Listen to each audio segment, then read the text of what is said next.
na ganun yung mararamdaman niya. Naiiwan.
Rods, tingnan mo.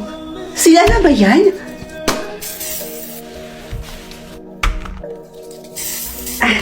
Oo, sila nga yan. Jackpot ka, be!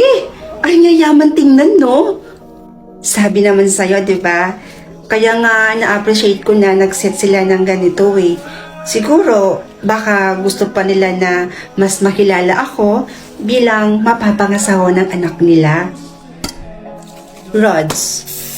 Ay, hello po. Wag na. Hindi yan ang pinunta ko rito.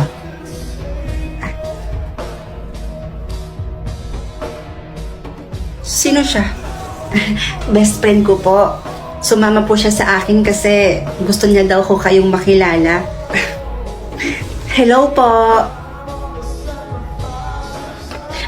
Pasok na po tayo sa loob. Kami na po bahala sa bill. Kakasahod naman po namin kanina. Hindi na. Hindi na naman ako magtatagal. Umorder na lang kayo ng sa inyo.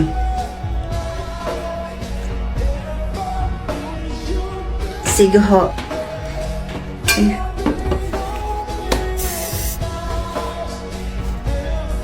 May konti lang naman akong sasabihin tungkol sa anak kong si Marvin.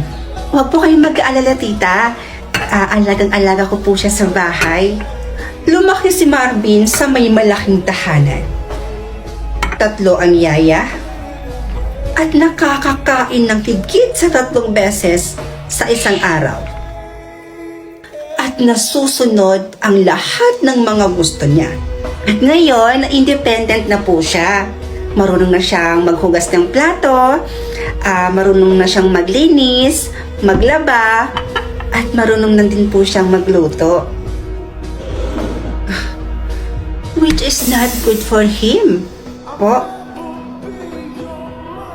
Hindi na ako magpapaligoy-ligoy pa, Rods. Hindi kita gusto para sa anak ko. Pero tita, nung kasama ko po si Marvin, sinabi daw po ninyo sa kanya na boto daw po kayo sa amin dalawa. Siyempre sasabihin ko yon. Wala eh. Mahal ka niya. At ayokong sumama ang loob ng anak ko. At ayoko rin hindi kami magkasundo ng anak ko nang dahil lang sa babaeng katulad mo. Kaya ako na ang nakikiusap sa'yo, Rods. Dahil ang gusto ko para sa anak ko, makahanap siya ng babaeng mayaman, katulad namin, katulad niya, at higit sa lahat, ay magiging masaya siya sa babaeng mapapangasawa niyang mayaman. And I made a research about you. Nasa hospital ang kapatid mo. And kailangan niyo ng pera, right? Makakatulong niyang milyon na yan kapalit ng pag-iwan mo sa anak ko. And please, hindi ito dapat malaman ni Marvin.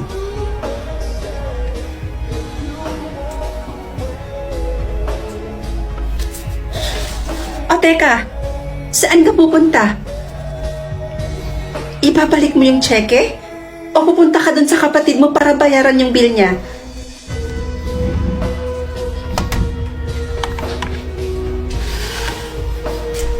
So, after ng meeting natin sa client number 2, may meeting pa tayo sa Metro Manila, tama ba? Oo, tama. Ano gagamitin natin? Yung sasakyan ko na lang ba? Yeah. Dara. Rod, si Marvin.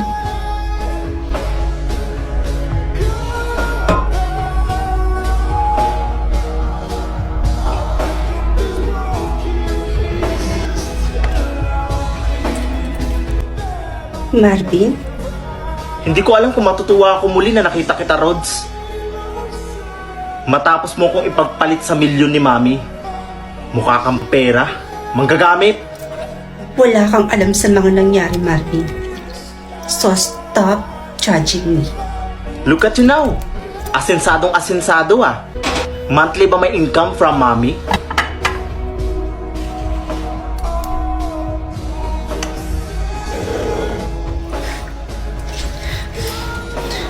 Dara. Dara, halika na. Mukha kang pera? Pinagsasabi mo. Kung makapagsalita ka, parang alam mo na lahat ng pinagdaanan ng kaibigan ko, ha? O, ayan. Nasa loob niya ng checking binagay ng mama mo. Kasama ng pirma niya.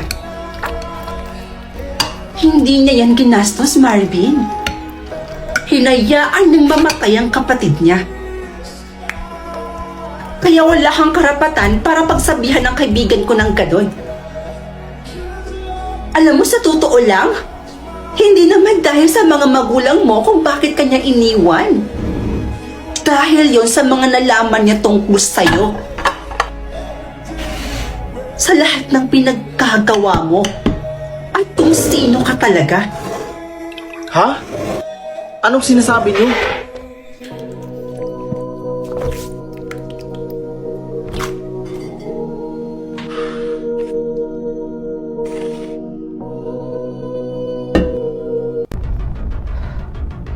Sana kulay puti yung mapunta sa akin. Please, ibigay mo na sa akin yung kulay puti. Ha? Kulay red? Ano kaya meron sa kulay red? Bahala na nga. Maalis na po ako. Papasok na po ako sa Ay, school. Diyos ko! Nakakatakot naman pala itong Welcome to Derry Season 1. Grabe, pero worth it talagang panoorin dahil free mo lang mapapanood dito sa Loklok. Hala, si Mama. Naadik nakakanood ng movie dyan sa Loklok. Ay, Diyos ko! Oh, Ma. Bakit po? Para naman po kayo nakakita ng multo? Higit pa sa multo ang naramdaman ko